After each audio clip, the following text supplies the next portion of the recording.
ഞാൻ എൻ്റെ ഭാര്യയോട് പറയാറുണ്ട്, ഭാര്യ ഇപ്പോഴും എൻ്റെ കുട്ടീനെ ഓക്ക് കിട്ടാത്ത സൗഭാഗ്യം വളർത്താൻ വേണ്ടി നടക്കുക. എന്നെ അച്ഛൻ ഡാൻസ് പഠിപ്പിച്ചിട്ടില്ല, അതുകൊണ്ട് കുട്ടി ഡാൻസ് പഠിക്കട്ടെ. എൻ്റെ അച്ഛൻ ടൂറിന് വിട്ടിക്കില്ല, അതുകൊണ്ട് കുട്ടി ടൂറിന് പോട്ടെ. എൻ്റെ അച്ഛൻ എപ്പോഴും വീട്ടിലേക്ക് വേഗം വരാൻ പറയാറുണ്ടായിരുന്നു, അതുകൊണ്ട് കുട്ടി വീട്ടിൽ വേഗം വരണ്ട. എൻ്റെ അച്ഛൻ എന്നെ ഇടക്കിടക്ക് പീടിയെ പറഞ്ഞു വെച്ചിരുന്നു, അതുകൊണ്ട് എൻ്റെ മക്കൾ പീടിയെ പോകണ്ട. അങ്ങനെ കുട്ടീനെ ഒരു രാജാവാക്കി വളർത്താൻ എൻ്റെ കുട്ടീനെ കരയിപ്പിക്കില്ല. ഇത് കേട്ടപ്പോൾ ഞാൻ എൻ്റെ ഭാര്യയോട് കഴിഞ്ഞ ദിവസം പറഞ്ഞു, ഭാര്യയെ ഇനിയിപ്പോൾ ഇതിനെ ഇങ്ങനെ പോറ്റിയാൽ നമ്മളെപ്പോൾ ഇതിനെ പിടിക്കുക, ഇതിൻ്റെ ശീലയിലൊന്ന് വരണ്ടേ, നമുക്ക് പിടിക്കണ്ടേന്ന് വെച്ചപ്പോൾ പറഞ്ഞ് ഇപ്പം കുട്ടി പറക്കട്ടെ. ഞാൻ ചോദിച്ചു എപ്പാ പിടിക്കുക? ഓള് പറഞ്ഞതെന്നറിയോ, 15 വയസ്സ് കഴിഞ്ഞിട്ടാണ് പോലും ഓള് പിടിക്കുക. എനിക്ക് വന്നൊരു ചിരിയില്ലേ, അതിന് എനിക്ക് ചിരി വന്നേ. 5 വയസ്സ് കഴിഞ്ഞ് ആരെ പിടിക്കുന്ന ഞാൻ വിചാരിക്കുന്നത്. അധികം ഓളകത്ത് ഈ പെണ്ണിൻ്റെ കയ്യിലുണ്ടാവും. കുടുംബ സംഗമം എന്ന് പറയുമ്പോൾ കുടുംബത്തിലുള്ള മുഴുവൻ ആളുകളും ഈ സംഗമത്തിൽ പങ്കെടുക്കേണ്ടതായിരുന്നു എന്നൊരു തോന്നലുണ്ട്. ഇവിടെ കാണുമ്പോൾ ഒരു പ്രത്യേകതരം ആൾക്കാർ മാത്രമേ ഈ സദസ്സിലുള്ളൂ എന്നുള്ളതാണ് എനിക്കൊരു കൺഫ്യൂഷൻ. ഒരു 15 വയസ്സിനും ഒരു 25 വയസ്സിനും ഇടയിലുള്ള നമുക്കിടയിലുള്ള കുടുംബാംഗങ്ങളെ ഈ സദസ്സിൽ കാണുന്നില്ല. എന്തുകൊണ്ടായിരിക്കും ആ കുട്ടികൾ ഇവിടത്തേക്ക് വരാത്തത് എന്നത് എനിക്കറിയില്ല. ചില സമയത്ത് സീറ്റില്ലാത്തതുകൊണ്ട് അവർ പുറത്താറ്റം ഇരിക്കുന്നുണ്ടാവും എന്നാണ് ഞാൻ വിചാരിക്കുന്നത്. അതുതന്നെയാണ് എൻ്റെ വിഷയവും. ഈ ലോകത്ത് ഒരു വലുതായി പുതുതായിട്ട് ഒന്നും നടന്നിട്ടൊന്നുമില്ല. എല്ലാം പഴയ സിസ്റ്റം ഇങ്ങനെ മാറി മറന്നു എന്ന് മാത്രമേ ഉള്ളൂ. ഒരു മാറ്റം ഞാൻ കണ്ടത്, മക്കളൊക്കെ വല്ലാതെ മാറിയിരിക്കുന്നു. നമ്മൾ വിചാരിക്കുന്ന രീതിയിലല്ല മക്കളൊന്നും വളരുന്നത്. ഈ ഫർസാന സന്ധു എന്ന് പറയുന്ന ലോകസുന്ദരി പട്ടം കിട്ടിയ ഒരു പെൺകുട്ടിയോട് ചോദിച്ചു, എന്താണ് പെൺകുട്ടി കേരളത്തിലുള്ള മനുഷ്യന്മാരുടെ പ്രശ്നം? അവർ വിദ്യാഭ്യാസപരമായും എല്ലാ തരത്തിലും ഉന്നതിയിൽ നിൽക്കുന്ന ഈ കേരളത്തിലുള്ള കുട്ടികൾക്ക് അല്ലെങ്കിൽ കേരളത്തിലെ മനുഷ്യന്മാർക്ക് എന്ത് പറ്റിയെന്ന് ചോദിച്ചപ്പോൾ ആ കുട്ടി മറുപടി പറഞ്ഞത്, കേരളത്തിലെ മനുഷ്യന്മാർ എല്ലാ തരത്തിലും ഗംഭീരന്മാരാണ്, എങ്കിലും ആത്മവിശ്വാസമില്ലാത്ത മനസ്സാണ് അവർക്കെന്നാണ്. നിങ്ങളൊക്കെ ഇങ്ങനെ സദസ്സിൽ വളരെ ഗംഭീരമായിട്ട് ഇരിക്കുന്നുണ്ട് എങ്കിലും നിങ്ങൾക്ക് ആത്മവിശ്വാസമുണ്ടോ എന്ന് ഉറപ്പുവരുത്താത്തിടത്തോളം കാലം ഈ നാട്ടിലുള്ള ജീവിതം സുരക്ഷിതമല്ല. രണ്ടാമത്തെ വിഷയം, മക്കളെ എങ്ങനെ പോറ്റണമെന്നറിയാത്ത ബാപ്പയും ഉമ്മയുമായി നമ്മളെ നാട് അതപ്പതിച്ചിരിക്കുന്നു. അതാണ് രണ്ടാമത്തെ വിഷയം. ഞാനൊരു 21 കൊല്ലമായി പോലീസിൽ ജോലി ചെയ്യുന്നൊരു മനുഷ്യനാണ്. ഞാനും നിങ്ങളും തമ്മിലുള്ള വ്യത്യാസം അതാണ്. എന്നെ സംബന്ധിച്ചിടത്തോളം ഈ നാട്ടിൽ നടക്കുന്ന എന്ത് സംഗതിയും എൻ്റെ വീട്ടിലേക്ക് വരുമെന്നുള്ള ആശങ്കയുള്ളൊരു മനുഷ്യനാണ് ഞാൻ. നിങ്ങളെ സംബന്ധിച്ചിടത്തോളം ഈ നാട്ടിലുള്ള ഒന്നും നിങ്ങളെ വീട്ടിൽ വരില്ല എന്ന് വിശ്വസിക്കുന്ന ആളുകളാണ് നിങ്ങൾ. അതാണ് ഞാനും നിങ്ങളും തമ്മിലുള്ള വ്യത്യാസം. പോലീസ് എന്ന് പറയുമ്പോൾ സ്വാഭാവികമായിട്ടും നിങ്ങളെ മനസ്സിലൊക്കെ വെറുപ്പായിരിക്കും.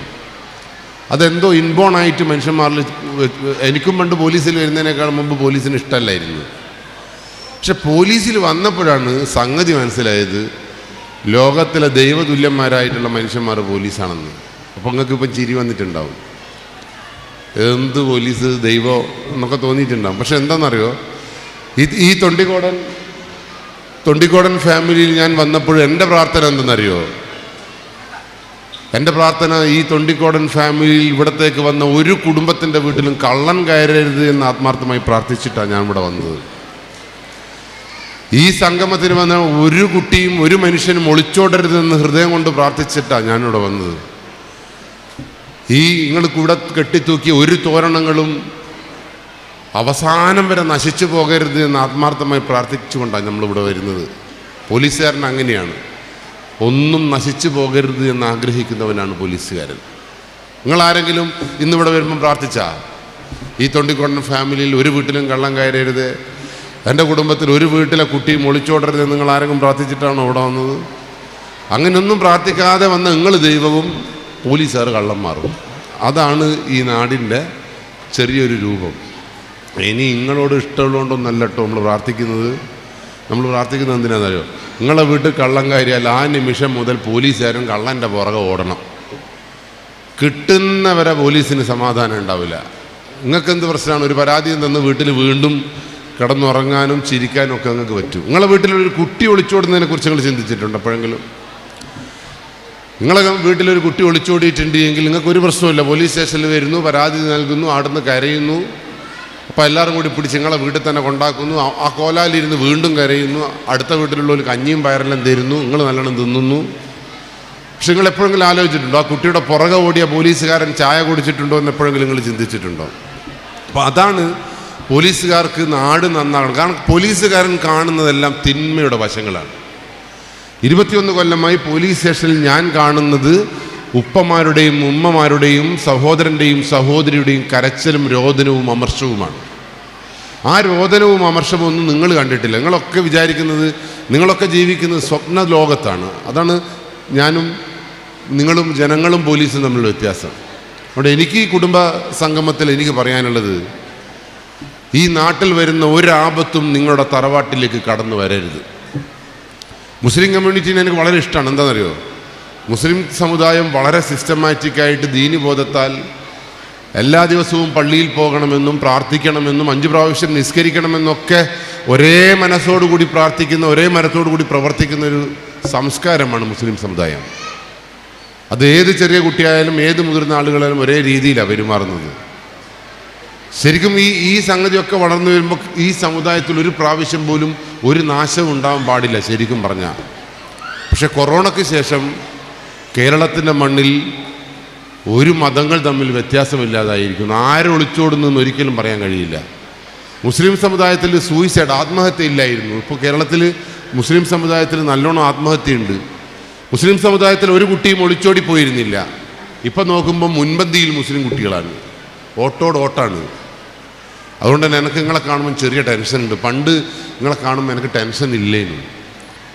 ഇപ്പം എല്ലാത്തിലും ഭാഗം ഏറ്റവും കൂടുതൽ മയക്കുമരുന്ന് വിൽക്കുന്നതും ഉപയോഗിക്കുന്നതും മുസ്ലിം സമുദായത്തിൽ കൂടിയുണ്ട്.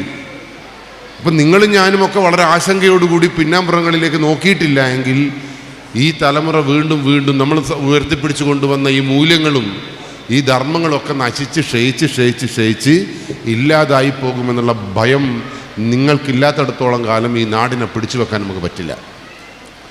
കാസർഗോഡ് 3 മഹല്ല് കമ്മിറ്റിയാണ് വല്ലാതെ അവസാനം ഗതികെട്ട മൂന്ന് നിയമങ്ങൾ കൊണ്ടുവന്നത്. ആ മഹല്ല് കമ്മിറ്റി പറഞ്ഞു, ഞങ്ങളുടെ മഹലിൽ ലഹരി വസ്തു ഉപയോഗിക്കുന്ന ഏതെങ്കിലും മനുഷ്യനുണ്ട് എങ്കിൽ ആ കുടുംബത്തെ മഹലിൽ നിന്ന് പുറത്താക്കേണ്ടി വരുമെന്ന് ശക്തമായ തീരുമാനമെടുക്കേണ്ടി വന്നു. കാസർഗോഡുള്ള 3 ആ മഹല്ല് കമ്മിറ്റിയിൽ 1-2 മഹല്ല് കമ്മിറ്റിയിൽ ഞാനും പോയിരുന്നു. അപ്പോൾ അത്രത്തോളം ഭീകരമായ ഒരവസ്ഥയിലാണ് നിങ്ങളും ഞാനും ജീവിക്കുന്നത്. പക്ഷെ ആ അവസ്ഥ നിങ്ങളുടെ മുഖത്തൊന്നും നോക്കുമ്പോൾ ഞാൻ കാണുന്നില്ല. നിങ്ങളെല്ലൊക്കെ വളരെ ഹാപ്പിയാണ്. നിങ്ങളെ മുഖത്തെല്ലാം നോക്കുമ്പോൾ എനിക്ക് മനസ്സിലാകുന്നത് എന്താ അറിയോ, നിങ്ങൾക്ക് എന്നെ ഒന്നും ശ്രദ്ധിക്കുവാനൊന്നും പറ്റുന്നില്ല. നിങ്ങൾക്ക് വൈകുന്നേരത്തെ ഒപ്പന എങ്ങനെയായിരിക്കും പഠിച്ചോനെ, രാത്രി വീട്ടിൽ പോയാൽ ബിരിയാണിയാണോ കുഴിമന്തിയാണോ തിന്നേണ്ടത്, ഇങ്ങനെയുള്ള ആശങ്ക. എൻ്റെ വാട്സപ്പിൽ എത്ര മെസ്സേജ് വന്നിങ്ങനെ കിടക്കുന്നുണ്ടാവും എന്നുള്ള വല്ലാത്ത ആശങ്കയാണ് നിങ്ങളുടെ മുമ്പിൽ. നിങ്ങളെ കാണുമ്പോൾ ഞാൻ അസ്വസ്ഥരാണ്. അതാണ് എൻ്റെ വിഷയം. ഇനി നിങ്ങൾ നോക്കുമ്പോൾ ഇല്ലേ, ഞാൻ പോലീസ് സ്റ്റേഷനിൽ കാണുന്ന മനുഷ്യന്മാരെ കണ്ണുപോലെ തന്നെ കുറേ ആളെ കണ്ണുണ്ട് കേട്ടോ. ഇതിൽ കുറേ ആൾക്കെല്ലാം ഒളിച്ചോടെ മുട്ടുന്ന പോലെ ഉണ്ട്, കുറേ ആൾക്ക് ആത്മഹത്യ ചെയ്യാൻ മുട്ടുന്ന പോലെ എല്ലാം ഉണ്ട്. അപ്പോൾ ഈ ഉമ്മ എന്നോട് ചോദിക്കും, ഇനി എന്തിനാ എന്നെ നോക്കിയിട്ട് ഒളിച്ചോട്ടം പറയുന്നത്, ഞാൻ ഏടിയാ ഒളിച്ചോടാന്നല്ല ഉമ്മക്ക് തോന്നുന്നില്ലേ? ഉമ്മ, എനിക്ക് നിങ്ങളെ തീരെ വിശ്വാസമില്ല. എനിക്ക് ആരെയും വിശ്വാസമില്ല. എൻ്റെ മുമ്പിലിരിക്കുന്ന ഒരു മനുഷ്യനെ എനിക്ക് വിശ്വാസമില്ല. കാരണം പോലീസ് സ്റ്റേഷനിൽ കാണുന്ന സംഗതിയല്ല അങ്ങനെയാണ്. കാരണം എന്താ പറയുക, കഴിഞ്ഞ ദിവസം എൻ്റെ സ്റ്റേഷനിൽ ഒളിച്ചോടിയ ഒരമ്മയുടെ പ്രായം 83 വയസ്സാണ്. കൂട്ടിക്കൊണ്ടുപോയ കാമുകൻ്റെ വയസ്സ് 87. നാട് നിറയെ ആളുകൾ പരക്കം പാഞ്ഞു കാമുകനെയും തേടിയിട്ട് കിട്ടിയില്ല. അവസാനം കാമുകനെയും കിട്ടിയിടുന്നതറിയോ, കണ്ണൂരിനടുത്തുള്ള പറശ്ശിനിക്കടവ് അമ്പലത്തിൽ നിന്ന് 2 പേരും പയര് തിന്നു. ഈ സംഗതി നിങ്ങൾ കേട്ടപ്പോൾ നിങ്ങൾക്കൊന്നും ഒരു മാനസികമായിട്ട് ഒരു ടെൻഷനും ഇല്ല.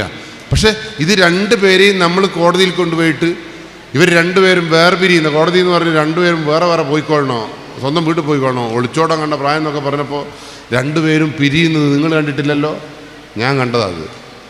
അവസാനം എനക്കാണെങ്കിൽ ഉറങ്ങുക മുട്ടിയത് കൊണ്ട് ഞാൻ ഈ കാമുകനോടും കാമുകയോടും പറഞ്ഞ്, അടുത്ത ജന്മമുണ്ട് എങ്കിൽ നമുക്കൊന്നിക്കണം, നിങ്ങൾക്ക് വേണ്ടി ഞാനും പ്രാർത്ഥിക്കാം. അങ്ങനെ 2 എണ്ണത്തിനും വീട്ടിൽ കൊണ്ടാക്കി. നിങ്ങളിതൊരു കഥ പോലെ കേട്ടില്ലേ? പക്ഷെ പോലീസുകാരനെ എന്നെ സംബന്ധിച്ചിടത്തോളം എനിക്ക് വളരെ ആശങ്ക. ഞാൻ എൻ്റെ വീട്ടിൽ കാലൊക്കെ കഴുകി മുറ്റത്തേക്ക് ചെരുപ്പെല്ലാം അഴിച്ച് വെച്ച് ഉള്ളിലേക്ക് കയറുമ്പോൾ ഇല്ലേ, എൻ്റെ വീട്ടിൽ എൻ്റെ അമ്മയിരിക്കുന്നു. അമ്മക്ക് 92 വയസ്സ്. ഞാൻ അമ്മേനെ നോക്കുമ്പോൾ അമ്മക്ക് എന്തെല്ലാം ഒരു തരികിട കളി പോലെ. ഫോൺ എന്നെ കാണുമ്പോൾ ഇങ്ങനെ വെക്കുക, ഇങ്ങനെ വെക്കുക, എന്തെല്ലാം ഒരു പരിങ്ങിക്കളി. ഞാൻ അമ്മേനെ ഇങ്ങോട്ട് വിളിച്ചു, അമ്മ ഇങ്ങോട്ട് വരൂ. അമ്മ വെച്ചു ഞാൻ അവനെ ഒളിച്ചോടരുത്. അമ്മ വെച്ചും വയസ്സത്ത് കാലത്ത് ഞാൻ ഏടെ ഓടാനാ. ഞാൻ പറഞ്ഞു അമ്മ ഇപ്പോൾ ഒന്നിനെ കൊണ്ടാക്കിയിട്ട് വരുന്ന ഞാൻ. അങ്ങനെ കേരളത്തിൻ്റെ മണ്ണിൽ അങ്ങനെ ഒരു അമ്മ ഒളിച്ചോടിയിട്ടുണ്ട് എങ്കിൽ എൻ്റെ 92 എനിക്ക് വിശ്വാസമില്ല നിങ്ങൾ ഓടുമെന്ന് പേടി എനിക്കുണ്ട്. അതുകൊണ്ട് തന്നെ എൻ്റെ അമ്മയെ എനിക്ക് 60% മാത്രമേ വിശ്വാസമുള്ളൂ. ഇപ്പോൾ 40% ഓടുന്നാണ് ഞാൻ വിശ്വസിക്കുന്നത്. എൻ്റെ ഭാര്യേൻ്റെ കാര്യം പറയണ്ടല്ലോ, ഭാര്യയ്ക്ക് 38 വയസ്സുണ്ട്. കേരളത്തിലെ പേപ്പർ, അതിനാണ് ആദ്യം നിങ്ങളോട് ഒരു കാര്യം പറയാൻ മറന്നു. നിങ്ങൾ ആകെ ചെയ്യേണ്ടത് ഈ മാറുന്ന ലോകത്ത് നിങ്ങൾക്ക് ചെയ്യാൻ പറ്റിയ ഏറ്റവും നല്ല കാര്യം എന്താ അറിയോ? ദിവസം പേപ്പർ വായിക്കുക.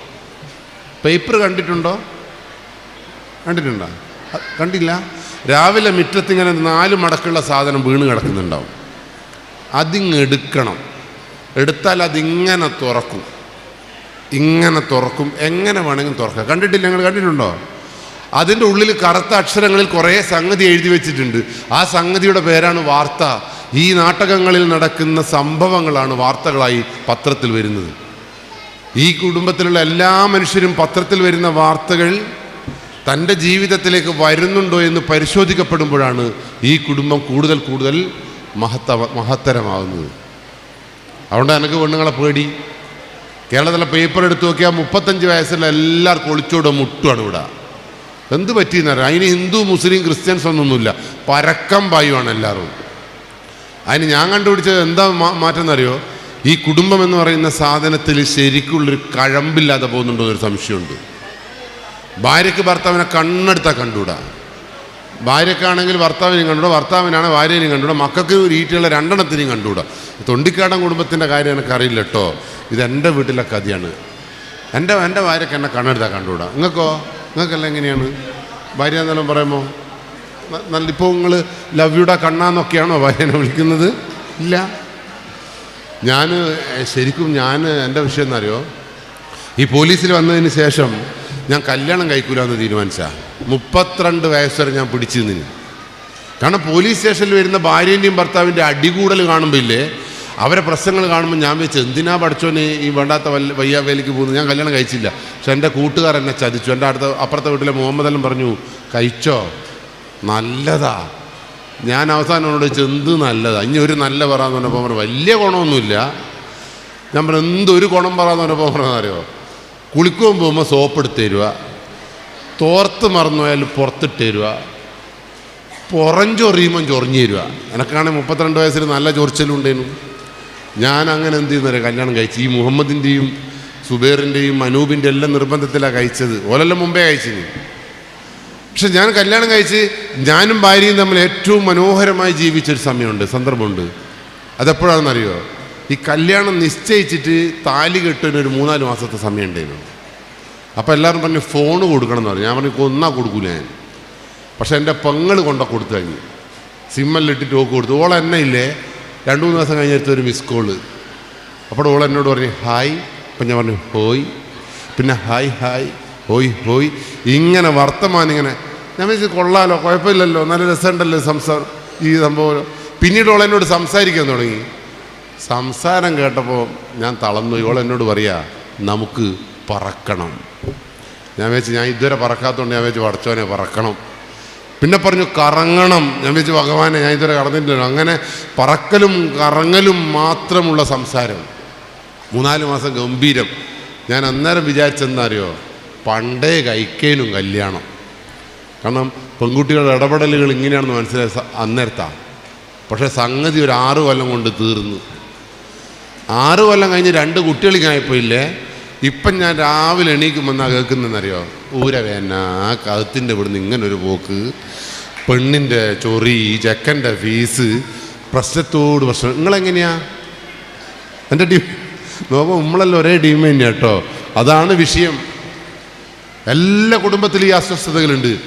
കല്യാണത്തിന് മുമ്പുള്ള ഈ വീരഗാഥകളൊന്നും കല്യാണം കഴിഞ്ഞതിന് ശേഷം ഒരു കുടുംബത്തിലും കാണാൻ കഴിയുന്നില്ല.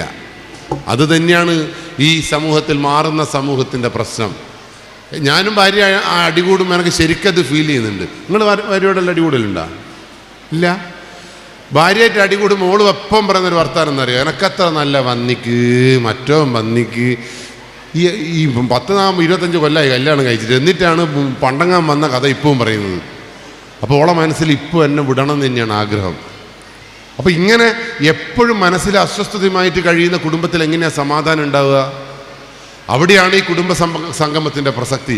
എല്ലാവരും ഒന്നിച്ചിരിക്കുമ്പോൾ അവരുടെ പ്രശ്നങ്ങൾ ചർച്ച ചെയ്യുമ്പോൾ എന്നെപ്പോലെ തന്നെയാണ് അദ്ദേഹത്തിൻ്റെ വീട്ടിലെ പ്രശ്നങ്ങൾ എന്ന് കാണുമ്പോൾ നിങ്ങൾക്ക് നല്ലൊരു സുഖമില്ല. ഇപ്പോൾ നിങ്ങൾ പറയുന്നതിന് എൻ്റെ ഭാര്യയും അങ്ങനെ തന്നെയാണെന്ന് സമാധാനം നിങ്ങൾക്കില്ലേ? അതുകൊണ്ട് നമ്മൾ എന്ത് ചെയ്യണമെന്ന് അറിയോ, ഏതായാലും കുടുങ്ങി നമുക്കിപ്പോൾ ഇനി അങ്ങ് ജീവിച്ചിടണം, നമ്മളെ മക്കളെ നമുക്ക് ചേർത്ത് പിടിക്കണം. എനിക്ക് കുടുംബസംഗമത്തോട് പറയാനുള്ളത്, നിങ്ങളെ മക്കളെ കൂടെ ഇവിടെ കൊണ്ടുവരാൻ നിങ്ങൾക്ക് പറ്റണേന്. നിങ്ങളെ മക്കളെല്ലാം എങ്ങനെ പറഞ്ഞാലെല്ലാം കേൾക്കുന്നുണ്ടാ? ഇങ്ങോട്ട് വരൂ എന്ന് പറഞ്ഞാൽ വരുന്നുണ്ടാ? കിടക്കൂ എന്ന് പറയുമ്പോൾ അപ്പം തന്നെ കിടക്കുന്നുണ്ടാ?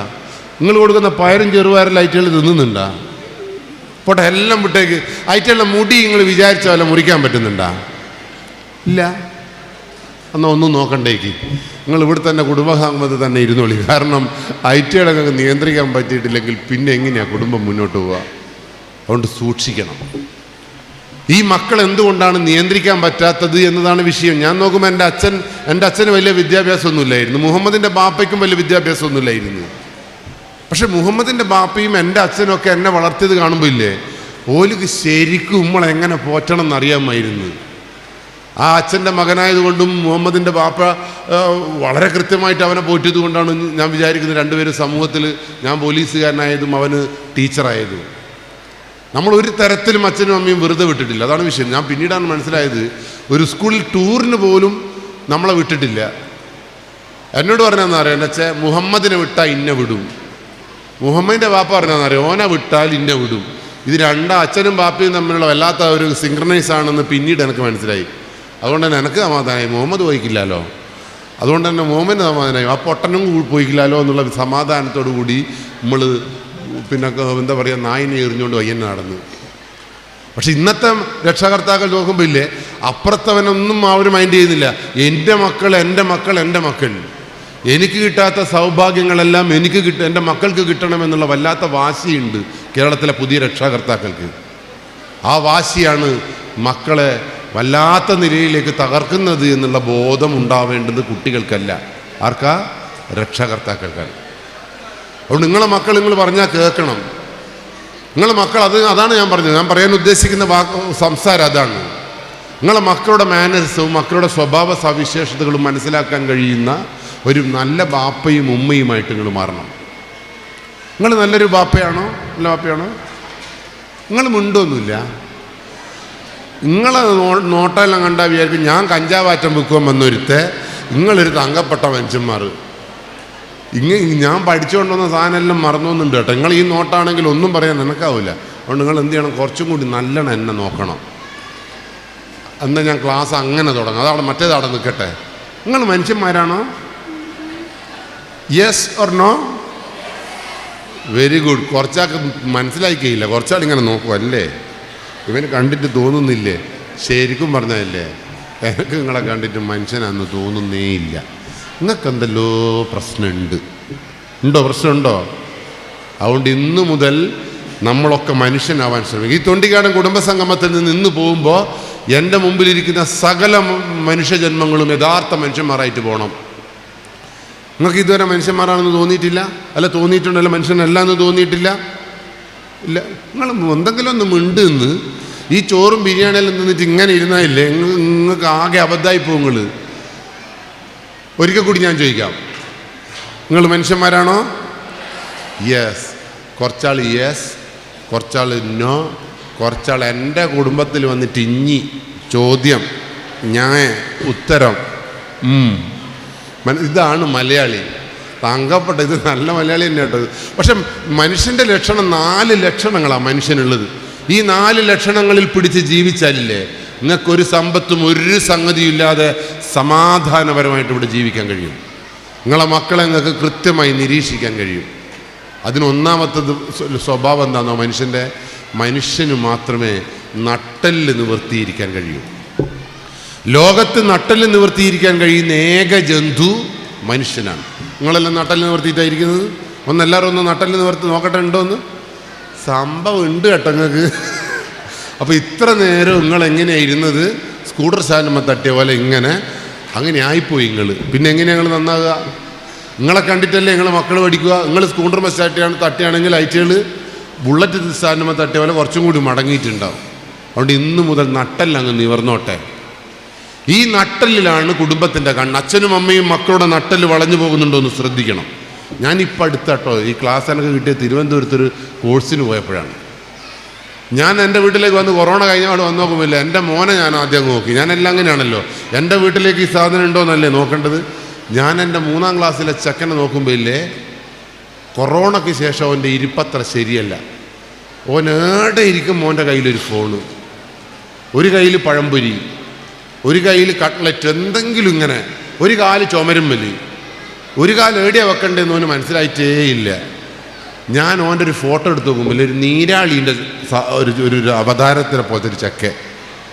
അങ്ങനെ ആ ജൂൺ 1-ാം തീയതി എൻ്റെ വീട്ടിലേക്ക് അപ്പുറത്തെ ടീച്ചേഴ്സ് എല്ലാം വന്നിട്ട് പറഞ്ഞു, പോലീസെ സ്കൂൾ തുറക്കുന്നുണ്ട്. അവൻ അതിയാ, ഞാൻ എൻ്റെ മോനെ സ്കൂളിലേക്ക് വിടണം. ഞാൻ പറഞ്ഞു, ടീച്ചറെ എനിക്കൊരു പ്രശ്നമുണ്ട്. എൻ്റെ മോന് ബെഞ്ചും ഡെസ്കും മതിയാവുമെന്ന് ഞാൻ അറിയില്ല. നമ്മളെ സ്കൂളിൽ ഇപ്പം ബെഞ്ചും ഡെസ്കും തന്നെയാണോ ടീച്ചറെ എന്ന് ചോദിച്ചപ്പോൾ ടീച്ചർ എന്നോട് ചോദിച്ചെന്നറിയോ, ഇനി ഞാനെല്ലാം പഠിച്ച ബെഞ്ചും ഡെസ്കില്ല, പിന്നെ എൻ്റെ മോന് മാത്രം എന്നെ കുറേ ചീത്ത അയാൾ. ഞാൻ പറഞ്ഞു, അതുകൊണ്ടല്ല ടീച്ചറെ, എൻ്റെ ചെക്കൻ ഇപ്പം എന്തെല്ലോ ആയിപ്പോയിന്, ഓന് ബെഞ്ചും ഡെസ്കും മതിയാവുമെന്ന് എനിക്കറിയില്ല എന്ന് പറഞ്ഞപ്പോൾ ടീച്ചർ എന്നെ സമാധാനിപ്പിച്ചെങ്ങനെയാണെന്നറിയോ, സാരയില്ലടോ, എൻ്റെ അടുത്ത 2 അങ്ങനെ തന്നെയാണ്, അതങ്ങ് നീരുമായിരിക്കുമെന്ന് പറഞ്ഞപ്പോഴാണ് എനക്കൊരു സമാധാനമായത്. നിങ്ങൾക്കിപ്പോൾ എങ്ങനെ ഒരു സമാധാനം ഉണ്ടാ? നിങ്ങളെ മക്കളെല്ലാം എങ്ങനെ നട്ടല് നിവർത്തിയിട്ടാണോ? പോട്ടെ, നിങ്ങളെ കുറച്ചും കൂടി വലിയ മക്കളെ നോക്ക്. ഐറ്റകൾ വാങ്ങിയ ബൈക്ക് ഏത് കോലത്തിലുള്ളതെന്ന് പറയാങ്ങൾ? ഐറ്റകൾ ചെരേമപ്പോന്ന പോലത്തെ ഒരു ബൈക്കാണോ വാങ്ങിയത്? ഇങ്ങനത്തെ ആണോ? പിന്നെ നിങ്ങൾ എന്ത് രക്ഷാകർത്താക്കളാ? നിങ്ങൾക്ക് വല്ല ബോധമുണ്ടോ? 15 കൊല്ലം കഴിഞ്ഞാൽ ഐറ്റകൾ ഊരെ നശിച്ച് പണ്ടാരടങ്ങി പോകുന്നുള്ള ബോധം നിങ്ങൾക്കുണ്ടോ? ആ കുട്ടികളോട് നിങ്ങൾ പറഞ്ഞോ, മക്കളെ അങ്ങനത്തെ ആ മുന്നിലുള്ളോ ഇങ്ങനെ ചെരേമപ്പ് പൊത്തിപ്പിടിച്ച പോലത്തെ, ആ ബേക്കിലുള്ള ആളോ ഒരു ഉപ്പും ചാക്ക് പുറത്തിട്ട പോലത്തെ ഒരു സാധനം കൊണ്ട് ഈരോടി പോകുന്ന ബൈക്ക് നിങ്ങൾ കണ്ടിട്ടില്ല? ഇവിടെ ഇല്ല അങ്ങനത്തെ ബൈക്ക്. 2ാമത്തെ ബൈക്ക് തമിഴ്നാട്ടിലെ ശവം കൊണ്ടുവന്ന പോലത്തെ, ബേക്കിൽ ഇങ്ങനെ ഒരു കൊള്ളുമല്ലിരുന്ന പോലത്തെ ഒരു സാധനം ഉണ്ട്. ഉറപ്പിച്ചോ, കേരളത്തിലെ യുവതലമുറയുടെ നട്ടെല്ല് തകർക്കാൻ പോകുന്നൊരു സംസ്കാരത്തിൻ്റെ ഭാഗമാണ് ആ ബൈക്ക്.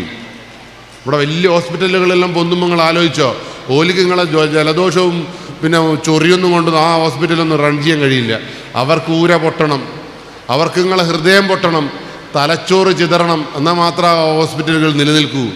അപ്പോൾ 15 കൊല്ലം കഴിഞ്ഞാൽ നിങ്ങൾ ആ ഹോസ്പിറ്റലിൽ നിങ്ങളെ മക്കളെ ദാനം ചെയ്യേണ്ടി വരുമെന്നുള്ള ബോധം നിങ്ങൾക്കില്ലാത്തടത്തോളം കാലം നിങ്ങളെ രക്ഷാകർത്താവ് എന്ന് വിളിക്കാൻ ഞാൻ തയ്യാറല്ല. ഇനി ഐറ്റകൾക്ക് 40-35 വയസ്സായിട്ട് ഊരവേദന കൊണ്ട് പൊളയുമ്പോൾ, മുട്ടുവേദന വന്ന് പൊളയുമ്പോൾ ആ കുട്ടി ബാപ്പയോടും ഉമ്മയോടും ചോദിക്കും, ഉമ്മ ആ പ്രായത്തിൽ എന്നെ അതിൽ നിന്ന് തിരുത്താൻ നിങ്ങൾക്ക് കഴിഞ്ഞിരുന്നുവെങ്കിൽ ഈ വേദന കൊണ്ട് ഞാൻ പൊളയേണ്ടി വരുമായിരുന്നോ എന്ന് നിങ്ങളുടെ മക്കൾ നിങ്ങളോട് ചോദിച്ചിട്ടുണ്ട് എങ്കിൽ അതിനുള്ള മറുപടി ഇന്നേ കടലാസിൽ എഴുതി കുറിച്ച് വെക്കുക.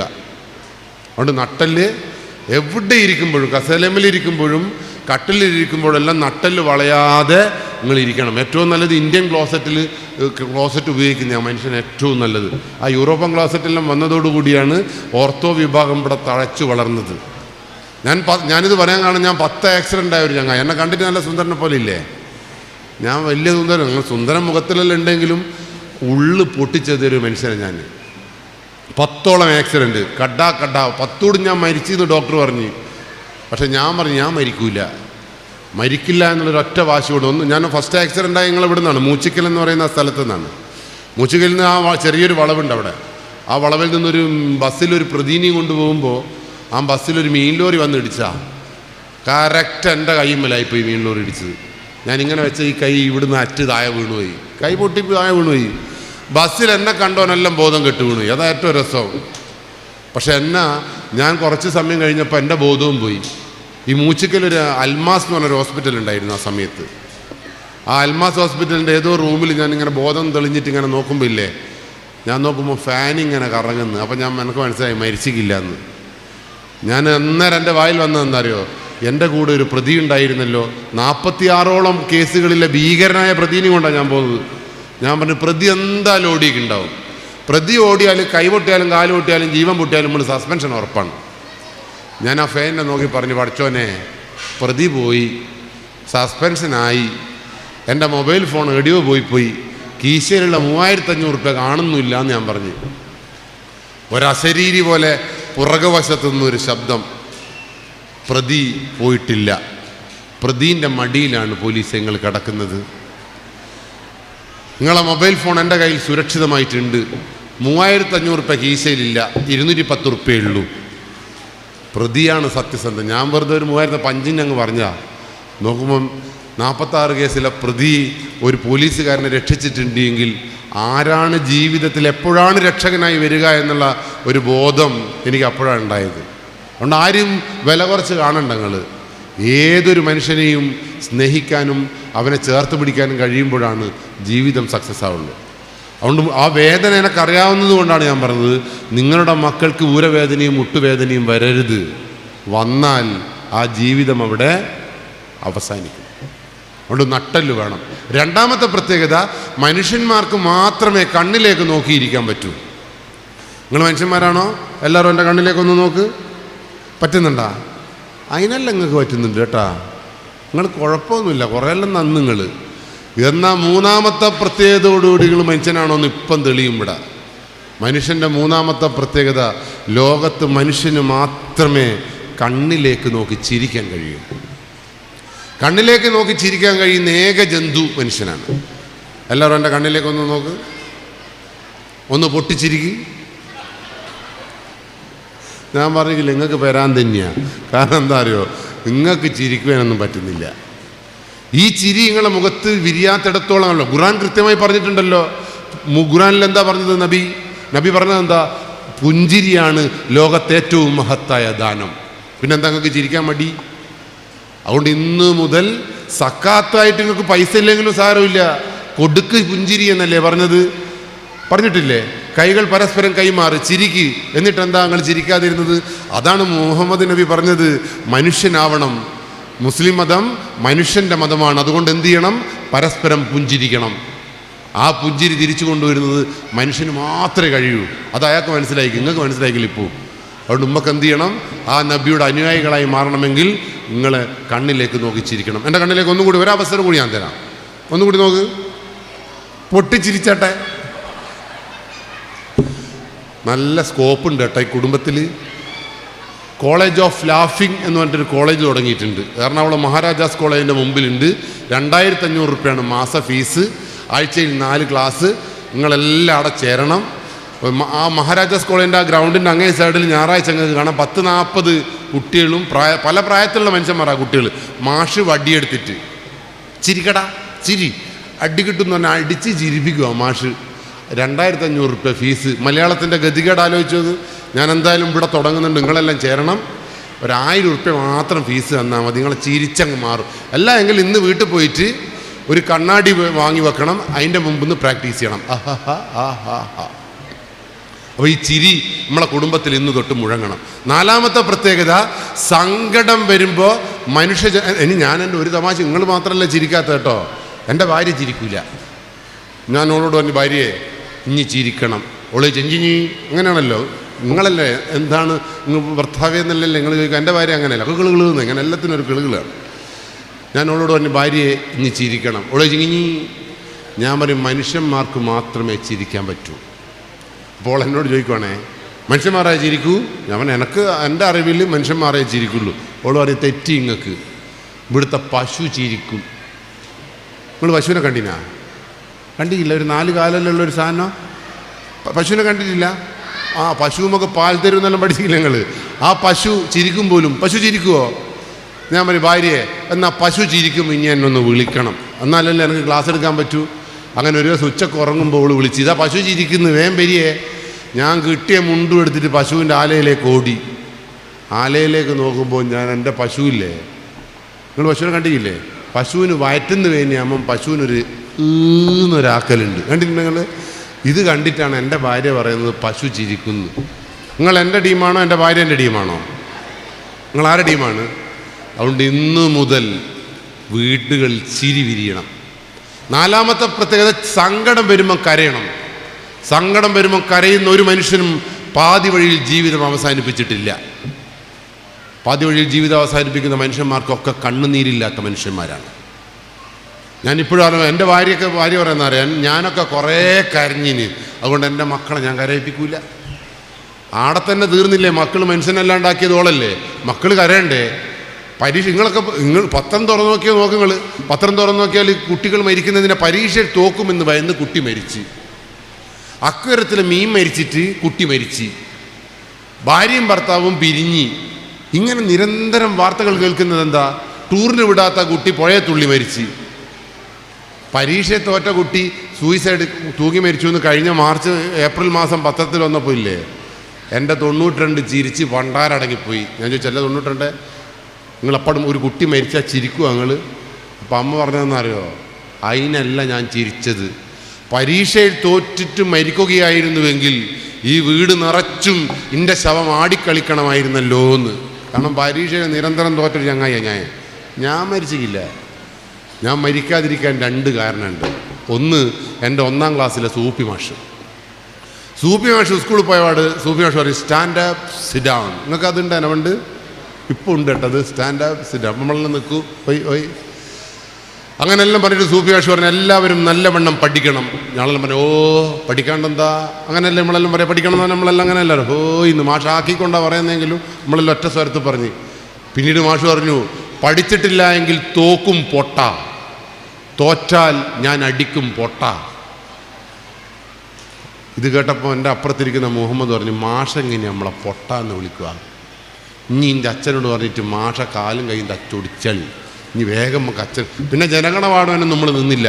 ജയ എന്ന് പറയാമെന്ന് തന്നെ നമ്മൾ പറമ്പ് ബുക്ക് എടുത്ത് ഓടി. എൻ്റെ അച്ഛൻ കോനാലിരിക്കുമ്പോൾ അച്ഛനോട് മുഹമ്മദും ഞാനും അച്ഛൻ്റെ അടുത്തേക്ക് പോയി പറഞ്ഞു.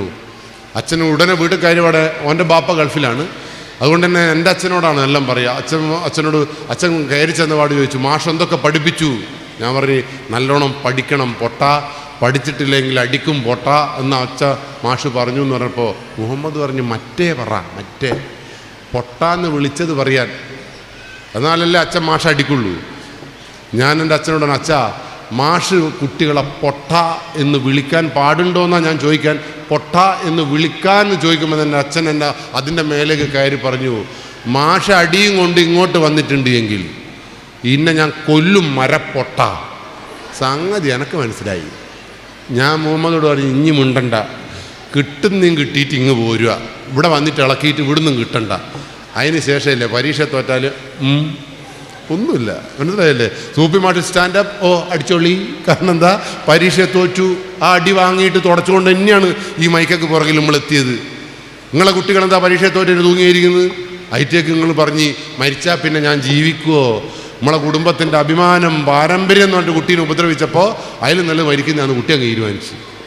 അതുകൊണ്ട് തന്നെ പഠിപ്പൊന്നും വലിയ കാര്യമൊന്നുമല്ല. പ്രത്യേകിച്ച് ഈ കാലഘട്ടത്തിൽ A+ ഒരു വിഷയമല്ല. ലോകത്ത് സ്കൂളിൻ്റെ അതിലോടി പോയാൽ A+ കിട്ടൂലേ? അതുകൊണ്ട് ഒരു ഉമ്മയും അമ്മയും ഉപ്പയും A+ൻ്റെ പേരിൽ അഹങ്കരിക്കരുത്. കുട്ടി പഠിക്കട്ടെ, A+ കിട്ടട്ടെ, വളരെ നല്ലത്. ഒന്നും കിട്ടിയില്ലേ, ആയിലും നല്ലത് എന്ന് പറയാൻ നിങ്ങൾക്ക് കഴിയണം. അതുകൊണ്ട് തന്നെ അന്ന് തൊട്ടിട്ട് അടി കിട്ടി ശീലിച്ചത് കൊണ്ടാണ് ഇന്നും നമ്മളിവിടെ. എൻ്റെ അച്ഛനൊന്നും തന്നെ രംഗീഷേ കുങ്കീഷേ എന്നൊന്നും വിളിച്ചിക്കൊന്നുമില്ല. എൻ്റെ അച്ഛൻ എന്നെ വിളിച്ച ഏറ്റവും നല്ല വാക്കെന്നറിയോ? പെറുക്കി. എനിക്കതെല്ലാം അഭിമാനത്തോടു കൂടി പെറുക്കിന്ന് വിളിച്ച് അച്ഛൻ വേറൊന്നും വിളിക്കുന്നില്ലല്ലോ എന്നുള്ളതാണ് എൻ്റെ സമാധാനം. അതുകൊണ്ട് തന്നെ ആ പെറുക്കിന്ന് വിളിച്ചുകൊണ്ടല്ലേ ഇന്ന് പോലീസിൽ എനിക്ക് അഭിമാനത്തോടു കൂടി ജോലി ചെയ്യാൻ പറ്റുന്നുണ്ട്. നിങ്ങൾ പോലീസിനെ കണ്ടിട്ടില്ലേ? നിങ്ങൾ സമരമൊന്നും ചെയ്തില്ല. സമരമെല്ലാം ചെയ്യുമ്പം പോലീസിനെ വിളിക്കുന്ന മുദ്രാവാക്യം എന്താ? പോലീസെല്ലാം എന്നാലും ജിഞ്ചട് ഇങ്ങനെ. ഞാനും അംസയിൽ ഇങ്ങനെ സമരത്തിനെ തടഞ്ഞു നിൽക്കുമ്പോൾ അംസ ചോദിക്കും ഇതെന്തിനാപ്പ പോലും നമ്മളെ ചീത്ത വിളിക്കുന്നത്, നമ്മളെന്താക്കിനോല. ഞാനതെല്ലാം കേട്ട് ചിരിച്ചുകൊണ്ടിരിക്കുമ്പോൾ അംസ പറയും ഉളുപ്പുണ്ട് എനിക്ക് ഇതും കേട്ടിട്ട് ഇങ്ങനെ നിൽക്കും. ഞാൻ പറ അംസ ഇവരോട് പോയിട്ട് തെറി മാറ്റി പിടിക്കാൻ പറ. എൻ്റെ അച്ഛൻ്റെ തെറിയുടെ 7 അയലത്ത് എത്തിയിട്ടില്ല അവരുടെ തെറി. അതുകൊണ്ട് തന്നെ ആത്മാഭിമാന ബോധത്തോടു കൂടി നമുക്ക് ഇന്നും ജീവിക്കാൻ കഴിയുന്നു. ഞാൻ മരിക്കാത്തതിന് 2ാമത്തെ കാരണം എൻ്റെ അച്ഛൻ തന്നെയാണ്. എൻ്റെ അച്ഛൻ പണ്ട് സ്കൂളിൽ പഠിക്കുമേ പറയുന്നൊരു വർത്തമാനമുണ്ട്, പോയി ചത്താളാ. പരീക്ഷ തോറ്റ ചങ്ങായി പറയാ പോയി ചത്താളാന്ന്. പരീക്ഷ തോറ്റൊരു ചാണ. ഇത് കേട്ട് വളർന്ന ഞാനില്ലേ 10ാം ക്ലാസ്സിലെത്തിയപ്പോൾ ഞാൻ എൻ്റെ അച്ഛനുമായിട്ട് അങ്ങ് തെറ്റി. 10ാം ക്ലാസ്സിൽ നിന്ന് അച്ഛൻ്റെ മുമ്പിലേക്ക് ഞാൻ വന്നിട്ട് പറഞ്ഞു, അച്ഛനോട് നേരിട്ട് പറയാൻ ധൈര്യമില്ല. അമ്മ കേൾക്കിയ ഞാൻ അച്ഛൻ കേൾക്കിയ അമ്മേനെ വിളിച്ചു. അമ്മ ചോ. ഞാൻ പറയും ഈ ചങ്ങായില്ലേ, ഈ ചങ്ങായി ആരാ? ഈ ചങ്ങായി ഇങ്ങനെ ചത്തോ എന്ന് പറയുന്നുണ്ട്. ഞാനങ്ങനെ ചാവൊന്നുമില്ല. ചാവുന്നുണ്ട് എങ്കിൽ ചങ്ങായി ഇനിയും കൊണ്ടേ പോകുമെന്ന് പറഞ്ഞൊരു ഒറ്റ ഓട്ടാണ് ഗ്രൗണ്ടിലേക്ക്. അച്ഛൻ എണീറ്റ് വരുമ്പോഴൊക്കെ ഓടിക്കഴിഞ്ഞു. ആ ഒരു വാശി. അതുകൊണ്ടാണ് ഞാൻ മരിക്കുക. 8ാം ക്ലാസ്സിൽ നിന്ന് എനിക്ക് മരിക്കാൻ മുട്ടീന്. മരിക്കാതിരുന്നത് എന്തുകൊണ്ടാണ് മരിക്കാതിരുന്നത് നിങ്ങൾക്ക് പറയാൻ പറ്റുമോ? ഞാൻ മരിച്ചാൽ എൻ്റെ അച്ഛൻ സന്തോഷിക്കുമെന്നുള്ള ഒരു കുട്ടിയുടെ വല്ലാത്ത എന്താ പറയുക, ഒരു വിഷമമായിരുന്നു ഞാൻ മരിക്കാതിരിക്കാൻ കാരണം. അങ്ങനെ ചങ്ങായി സൂഹിക്കണ്ട. നിങ്ങളെങ്ങനെയാ? ഞാൻ എൻ്റെ മോളോട് എനിക്ക് അങ്ങനെ ഒരു നന്മ കിട്ടിയിട്ടുണ്ട്, അതെൻ്റെ മക്കൾക്ക് കൊടുക്കണ്ടേ? എൻ്റെ 6ാം ക്ലാസ്സിലെ മോളോട് ഞാൻ കഴിഞ്ഞ ദിവസം പറഞ്ഞു, ഇനി പോയി മരിക്ക്, ഇനി ഒളിച്ചോടരുതോ, ഇനി പോയി ചത്തോ എന്ന് പറഞ്ഞ പോള് പറഞ്ഞു, അച്ഛാ ഞാൻ ചാവ് ഓടുന്നില്ല. ഇനി അഥവാ ചാകുന്നുണ്ട് എങ്കിൽ, അല്ലെങ്കിൽ ഞാൻ ഓടുന്നുണ്ട് എങ്കിൽ എൻ്റെ സ്വത്തും പണ്ടവും കിട്ടാണ്ട് ഞാൻ ഓടുമില്ല, മതി. ഞാൻ 10ാം ക്ലാസ്സിൽ നിന്ന് അച്ഛൻ കേൾക്കാതെ പറഞ്ഞ സാധനം ഓൾ എൻ്റെ മുഖത്തോക്കി പറഞ്ഞപ്പോഴാണ് എനിക്ക് സമാധാനമായത്. അതാണ് വിഷയം. എൻ്റെ ഭാര്യയോട് ഞാൻ പറഞ്ഞു, ഇനിയെന്തിനാ എന്നോട് കിടുകിടുകിടു എന്ന് പറയുന്നത് എപ്പോഴും? എനിക്കൊന്ന് ഒഴിവായി തരോ? എൻ്റെ ATM കാർഡ് സ്വത്തുമല്ല, എനിക്ക് ഞാൻ എഴുതി തരാം, ഇനി ഒന്ന് ഒഴിവായി തരുമോ? ഓൾ പറഞ്ഞെന്നറിയോ? ഒഴിവാക്കണം എന്നുണ്ട്. ഞാൻ പറഞ്ഞാൽ ഒഴിവായിക്കറോക്കി. ഞാൻ ഒഴിവാക്കിയാൽ ഇനി വേറെ കല്യാണം കഴിച്ച് സുഖിക്കുന്നുള്ളൊരു തോന്നൽ എനിക്ക് ഉണ്ട്. അതുകൊണ്ട് മാത്രം ഞാൻ ഒഴിവാവില്ല. നിങ്ങളെങ്ങനെയാ? എൻ്റെ ഭാര്യേൻ്റെ ടീമാങ്ങൾ ഇതാണ് ഇവരെ മനസ്സിൽ. അല്ലാണ്ട് നമ്മൾ നന്നാണെന്നുള്ളതല്ല നിങ്ങളോട് നിൽക്കുന്നതിന്. കാരണം വേറെ സുഖിച്ചാളെന്ന പ്രശ്നമായിട്ട്.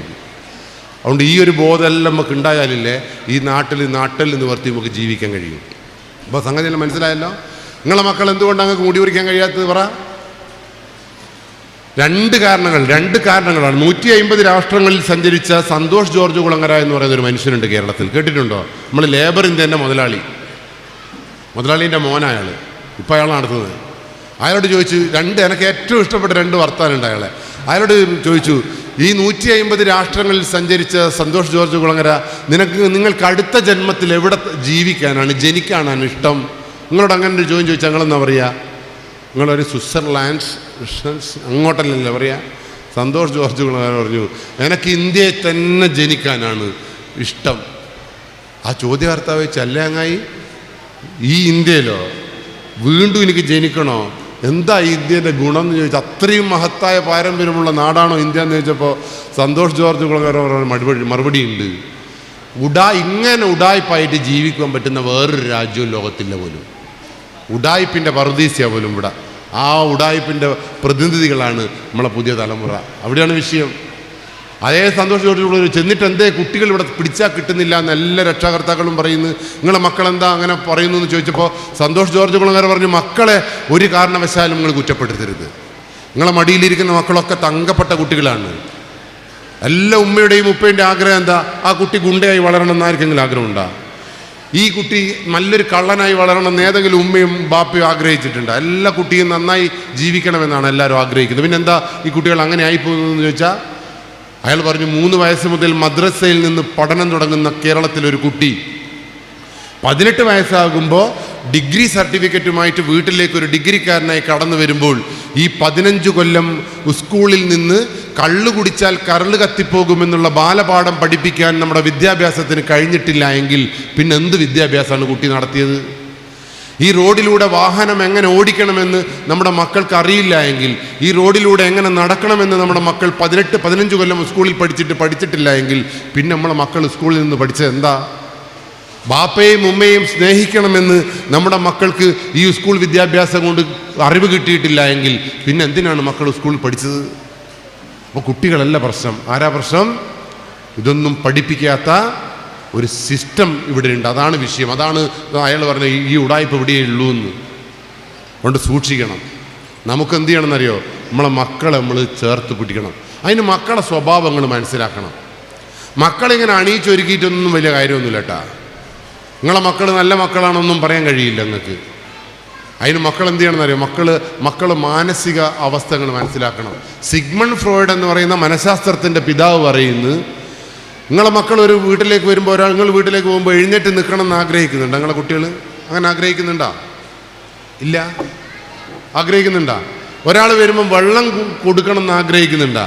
വീട്ടിലേക്ക് ഒരാൾ വരുമ്പോൾ ഇരിക്കൂ ഉപ്പ, ഞാൻ എൻ്റെ ബാപ്പയെ വിളിക്കാമെന്ന് നിങ്ങളെ മക്കൾ ചെയ്യുന്ന പ്രവൃത്തി നിങ്ങൾ ആഗ്രഹിക്കുന്നുണ്ടോ? ഇല്ലയോ? ഉണ്ട്. പിന്നെ എന്താ നിങ്ങളെ മക്കൾ ചെയ്യാത്തത്? അപ്പോൾ കുട്ടീൻ്റെ പ്രത്യേകത എന്താ വെച്ചാൽ 3 വയസ്സ് മുതൽ കുട്ടീൻ്റെ തലച്ചോറ് കൃത്യമായി വളരുന്നുണ്ട് പോലും. 6 വയസ്സാകുമ്പോഴേക്കും കുട്ടിയുടെ തലച്ചോറ് 96% വളർച്ച പൂർണ്ണമാവുന്നുണ്ട്. എന്നിട്ട് സിഗ്മണ്ട് ഫ്രോയിഡ് പറയുന്നു, ഈ പ്രായത്തിൽ നിങ്ങളുടെ മക്കളോട് നിങ്ങൾ എന്താണോ പറഞ്ഞു കൊടുക്കുന്നത് അതാണ് നിങ്ങളുടെ മക്കളുടെ സ്വഭാവം, അതാണ് നിങ്ങളുടെ മക്കളുടെ സംസ്കാരം, അതാണ് മക്കളുടെ ശീലം. അപ്പോൾ നിങ്ങൾക്ക് മനസ്സിലായോ മക്കളെന്താ നിങ്ങളുടെ അടുത്തിപ്പം വന്നിരിക്കാത്തതെന്ന്? 3 വയസ്സ് മുതൽ ആ മക്കളെ പിടിച്ച് ഈ കുടുംബ സംഗമത്തിൽ കൊണ്ടുവരാൻ നിങ്ങൾക്ക് കഴിഞ്ഞില്ല. ആ മക്കളെ കൈപിടിച്ച് ഈ നാട്ടിലൂടെ നടക്കുവാൻ നിങ്ങൾ തയ്യാറായില്ല. അങ്ങനെ മക്കളും ഉമ്മയും ഉപ്പയും തമ്മിൽ വല്ലാത്തൊരു അകൽച്ച 3 വയസ്സ് മുതലേ ഫീൽ ചെയ്തപ്പോൾ കുട്ടികൾ നിങ്ങളിൽ നിന്ന് അനുസരിക്കാതായി. ശരിയാണോ തെറ്റാണോ? മുസ്ലിം മതത്തിനോട് ഞാനത് പറഞ്ഞു തരേണ്ട ആവശ്യമില്ലല്ലോ. എന്തുകൊണ്ടാണ് കേരളത്തിലെ ലോകത്തിലുള്ള എല്ലാ മുസ്ലിങ്ങളും ഒരേ രീതിയിൽ പെരുമാറുന്നത്, ഒരേ ബോധം മുസ്ലിം സമുദായത്തിൽ ഉണ്ടാവാൻ കാരണം എന്താ? 3 വയസ്സ് മുതൽ കൃത്യമായ മതപഠനം മക്കളിലേക്ക് എത്തിക്കാൻ നമ്മുടെ സമുദായത്തിന് കഴിയുന്നു. ശരിയല്ലേ? ആ ദീനി ബോധം 3 വയസ്സ് മുതൽ മക്കളിൽ ഉണ്ടാക്കിയെടുക്കാൻ കഴിഞ്ഞതുകൊണ്ടാണ് കുട്ടികൾ നമ്മളെല്ലാം ഒരേപോലെ ഇപ്പം പെരുമാറുന്നത്. നിങ്ങൾ വേണമെങ്കിൽ ഒരു മാറ്റം വരുത്തി നോക്ക്. ഇനി മുതൽ മദ്രസ പഠനം 15 വയസ്സ് മുതലാണ് ഉള്ളൂ എന്ന് പറഞ്ഞു നോക്ക്. നിങ്ങൾ ഈ മതം നിങ്ങൾ പറയുന്ന പോലെ മുന്നോട്ട് കൊണ്ടുപോകാൻ കഴിയില്ല. ശരിയാണോ? അപ്പോൾ നിങ്ങളെ മക്കളുടെ ശീലങ്ങൾ വരണമെങ്കിൽ നിങ്ങൾ ഏത് പ്രായത്തിൽ തുടങ്ങണം? 3-ാമത്തെ വയസ്സിൽ തുടങ്ങണം. ഞാൻ എൻ്റെ ഭാര്യയോട് പറയാറുണ്ട്, ഭാര്യ ഇപ്പോഴും എൻ്റെ കുട്ടീനെ ഓക്ക് കിട്ടാത്ത സൗഭാഗ്യം വളർത്താൻ വേണ്ടി നടക്കുക. എന്നെ അച്ഛൻ ഡാൻസ് പഠിപ്പിച്ചിട്ടില്ല, അതുകൊണ്ട് കുട്ടി ഡാൻസ് പഠിക്കട്ടെ. എൻ്റെ അച്ഛൻ ടൂറിന് വിട്ടിക്കില്ല, അതുകൊണ്ട് കുട്ടി ടൂറിന് പോട്ടെ. എൻ്റെ അച്ഛൻ എപ്പോഴും വീട്ടിലേക്ക് വേഗം വരാൻ പറയാറുണ്ടായിരുന്നു, അതുകൊണ്ട് കുട്ടി വീട്ടിൽ വേഗം വരണ്ട. എൻ്റെ അച്ഛൻ എന്നെ ഇടക്കിടക്ക് പീടിയെ പറഞ്ഞു വെച്ചിരുന്നു, അതുകൊണ്ട് എൻ്റെ മക്കൾ പീടിയെ പോകണ്ട. അങ്ങനെ കുട്ടീനെ ഒരു രാജാവാക്കി വളർത്താൻ എൻ്റെ കുട്ടീനെ കരയിപ്പിക്കില്ല. ഇത് കേട്ടപ്പോൾ ഞാൻ എൻ്റെ ഭാര്യയോട് കഴിഞ്ഞ ദിവസം പറഞ്ഞു, ഭാര്യയെ ഇനിയിപ്പോൾ ഇതിനെ ഇങ്ങനെ പോറ്റിയാൽ നമ്മളെപ്പോൾ ഇതിനെ പിടിക്കുക? ഇതിൻ്റെ ശീലയിലൊന്ന് വരണ്ടേ, നമുക്ക് പിടിക്കണ്ടേന്ന് വെച്ചപ്പോൾ പറഞ്ഞ് ഇപ്പം കുട്ടി പറക്കട്ടെ. ഞാൻ ചോദിച്ചു എപ്പാ പിടിക്കുക? ഓള് പറഞ്ഞതെന്നറിയോ? 15 വയസ്സ് കഴിഞ്ഞിട്ടാണ് ഓളോട് പിടിക്കുക. എനിക്ക് വന്നൊരു ചിരിയില്ലേ? അന്ന് എനിക്ക് ചിരി വന്നേ. 5 വയസ്സ് കഴിഞ്ഞ് ആരെ പിടിക്കുന്ന ഞാൻ വിചാരിക്കുന്നത്. അധികം ഓളകത്ത് ഈ പെണ്ണിൻ്റെ കയ്യിലുണ്ടാവും. അതുകൊണ്ട് എനിക്ക് എൻ്റെ മുമ്പിലിരിക്കുന്ന സകല രക്ഷകർത്താക്കളോടും പറയാനുള്ളത്, ചെറിയ കുട്ടിയാവുമ്പം തന്നെ ഇല്ലേ നിങ്ങളുടെ കൈപിടിച്ച് നടത്താൻ നിങ്ങൾ ശീലിപ്പിക്കണം.